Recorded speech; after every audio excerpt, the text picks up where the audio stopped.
My self Sardar Singh, associate professor in geography.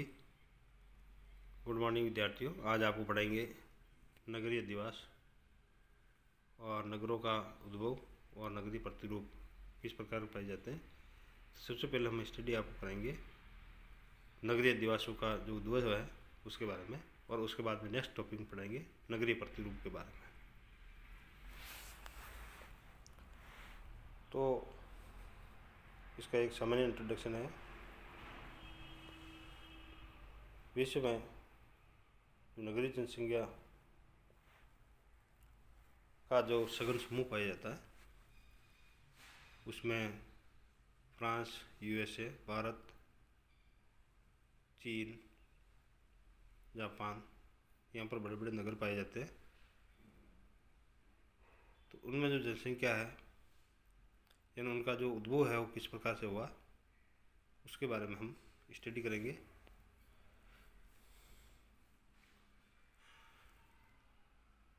Hindi भाषा का जो नगर शब्द है अंग्रेजी भाषा के सिटी शब्द से लिया हुआ है। इसकी उत्पत्ति लैटिन भाषा के सिविटास शब्द से हुई।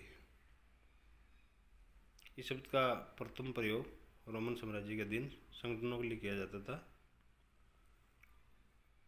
फिर विद्यार्थी इसकी नगर की परिभाषा फ्रेडरिक एडजल ने, जो जर्मन भूगोल बताते थे, उन्होंने बताई कि नगर एक सतत और सघन निवासियों तथा आवासों का समूह है जिसका विशेष क्षेत्र या विस्तार हो, जहाँ वृहद व्यापारिक मार्गों का संगम हो।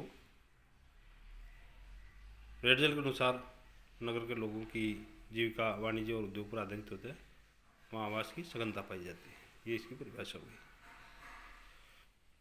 फिर हम ओरिजिन ऑफ टाउन के बारे में बात करें। यदि भी पृथ्वी पर प्रथम जो अधिवास उसका उद्भव कहाँ और कब कैसे हुआ ये मात्र अनुमान का विषय है, परंतु जैसे शुरू में कृषि हुई थी और कृषि के साथ में ग्रामीण अधिवासों का उद्भव हुआ, और इस प्रकार कृषि उत्पादन में प्रारंभिक काल में वृद्धि होने के साथ ही धीरे धीरे नगरों का भी, नगरीय अधिवास की भी उत्पत्ति हुई, जिसमें विभिन्न लोग भोजन की आवश्यकता तो कृषि के अतिरिक्त धार्मिक, लेखन, अभिलेखन, राजनीतिक, सामाजिक संगठन, रोजगार इत्यादि कार्यों के लिए नगरीकरण का उद्भव हुआ।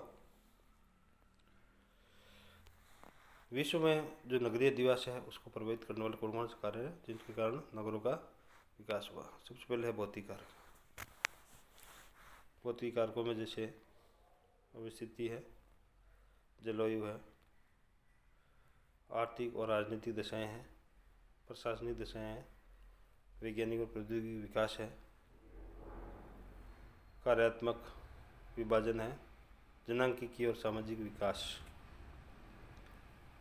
फिर नगरीय विकास की अवस्था में पहले के नगर, फिर नगर, महानगर, विश्व नगर और फिर राष्ट्रोन्मुखी नगर। विश्व के जो नगर हैं उनका विकास कौन कौन से प्राचीन काल में नगर थे। मेसोपोटामिया है, नील घाटी है, सिंधु घाटी, भूमध्य सागरीय, चीन और भारत के नगर, प्राचीन यूनानी नगर, रोम के नगर, एशिया के प्राचीन नगर। फिर काल को देखा जाए तो अंधकार युग, पुनर्जागरण काल, उत्तर पुनर्जागरण काल और आधुनिक काल। नगरीय प्रतिरूप चेकरबोर्ड आदि है, तारानुमा, वर्ताकार, रेखीय, मिश्रित, पंखाकार, खुला हाथ, मकड़ी जैसा रूप। तो इस तरह के प्रतिरूप। फिर गांव नगरों के उद्भव और विकास के कारक कौन कौन से अभी आपको बताया। जो मेन कारक है वो भौतिक कारक, उसमें इसकी साइट क्या होती है किसी नगर की। इसका अभिप्राय ये है कि जहाँ नगर स्थित होता है या जिस पर वह फैला हुआ होता है उस नगरीय उत्पत्ति और विकास में महत्वपूर्ण भूमिका होती है। ज़्यादातर नदी के तट, समुद्र तट या नदी का मुहाना, झील तट, गिरिपादीय क्षेत्र, पर्वतीय घाटी आदि नगरों के विकास हेतु उपलब्ध परिस्थितियों का निर्माण करती है। दूसरा है अवस्थिति। इसका अर्थ है आसपास में नगर की स्थिति अथवा उसके सापेक्षिक समस्या है। इसके अंतर्गत नगर के इर्द गिर्द फैले हुए धरातलीय विशेषताओं का अध्ययन किया जाता है। जलवायु। नगरों की उत्पत्ति में या उद्योग और विकास में जलवायु का बड़ा योगदान रहता है।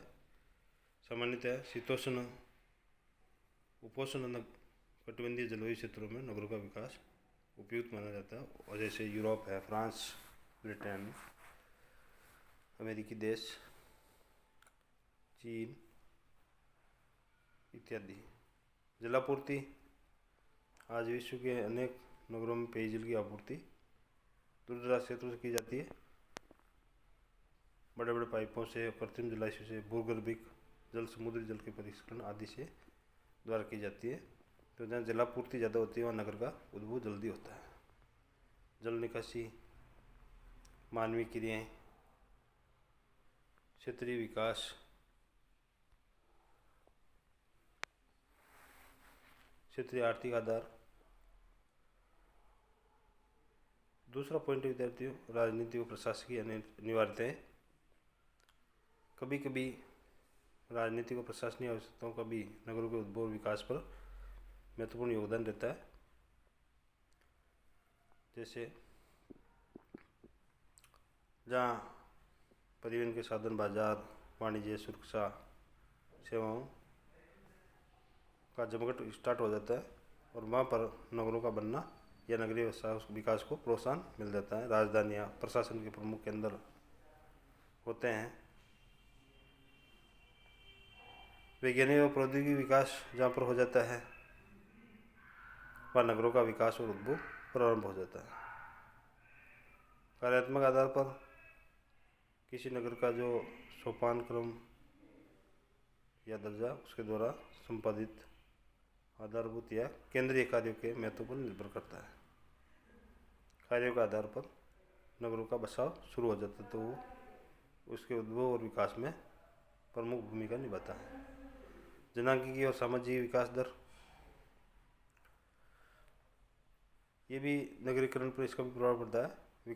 विकासशील देशों में घटती मृत्यु दर और उच्च जन्म दर से होने वाली जनसंख्या के जो प्रकोष्ठ या विस्फोट से नगरीय विकास को बड़ा प्रोत्साहन मिलता है।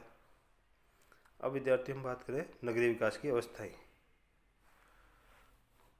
तो जो मम्फोर्ड मध्य थे, लेविस मम्फोर्ड, उन्होंने बताया ये नगर 1918 में उन नगर की अवस्थाएं बताई।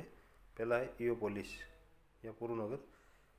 ये नगर की प्रारंभिक व्यवस्था होती है जिसमें लघु उद्योग और छोटे छोटे बाजारों की स्थापना शुरू हो जाती है। फिर है पोलिस या नगर। इस अवस्था में गांव अपनी अर्थव्यवस्था के संचालन तो सामूहिक सुरक्षा से परस्पर सहयोग कर लेते हैं, जिससे एक विकसित कस्बे का निर्माण प्रारंभ हो जाता है। मेट्रोपोलिस या महानगर, ये पूर्ण विकसित नगर की व्यवस्था होती है जिसमें नगर का नगरीय स्वरूप विकसित होकर सामने आ जाता है।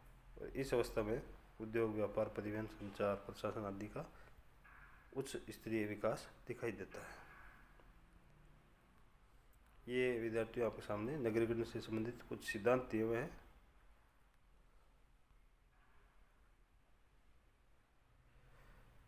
फिर चौथे प्रकार के जो नगर होते हैं, मेगालोपोलिस, विश्व नगर। ये महानगर की अवस्था है जिसमें नगरीय विकास अभी चरमावस्था पर पहुंच जाता है। इसमें उद्योगपति और पूंजीपतियों की एकाधिकारी प्रवृत्तियाँ होती है। यहाँ विशाल भवन, बहुमंजिली इमारतें, बड़े बड़े औद्योगिक प्रतिष्ठान इत्यादि होते हैं। फिर है टायरेनोपोलिस या ह्रासमुखी। इस अवस्था में नगर का ह्रास प्रारंभ हो जाता है। आर्थिक, सामाजिक और प्रशासनिक व्यवस्थाएं बिगड़ने लगती है। बेरोजगारी, भूखमरी, कुशासन, असुरक्षा के कारण इस तरह की स्थिति उत्पन्न हो जाती है।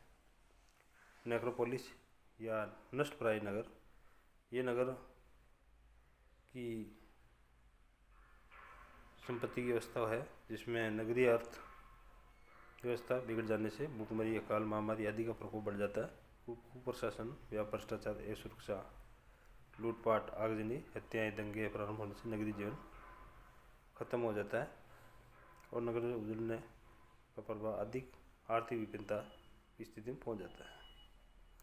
गिरवी टेलर ने भी विद्यार्थियों नगर की विकास की अवस्था बताई है: पूर्व शिशुअवस्था, बाल्यावस्था, किशोरावस्था और प्रौढ़ावस्था। थैंक यू, धन्यवाद।